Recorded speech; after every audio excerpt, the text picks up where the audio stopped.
बिस्मिल्लाहिर्रहमानिर्रहीम।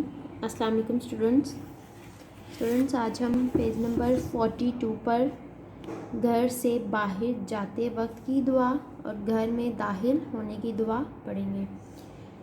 स्टूडेंट्स, घर से बाहर जाते वक्त हमें दुआ पढ़नी चाहिए, क्योंकि हमारे नबी पाक सल्लल्लाहु अलैहि वसल्लम भी जब घर से बाहर जाते तो दुआ पढ़ते।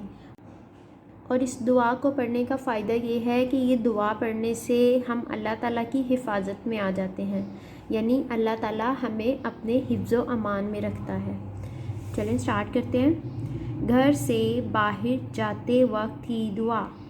बिस्मिल्लाहि तवक्कलतु अलल्लाहि ला हौला वला कुव्वता इल्ला बिल्लाह। एक बार फिर से पढ़ते हैं। बिस्मिल्लाहि तवक्कलतु अलल्लाहि ला हौला वला कुव्वता इल्ला बिल्लाह। तर्जुमा, मैं अल्लाह के नाम से निकला, मैंने अल्लाह पर भरोसा किया। गुनाहों से बचाना और नेकियों की कुव्वत देना अल्लाह ही की तरफ से है। स्टूडेंट्स, हमें चाहिए कि हम जब भी घर से बाहर निकलें तो सबसे पहले ये दुआ पढ़ें।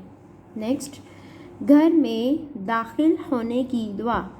स्टूडेंट्स, जैसे ही हम घर में दाखिल हों तो हमें ये दुआ पढ़नी चाहिए।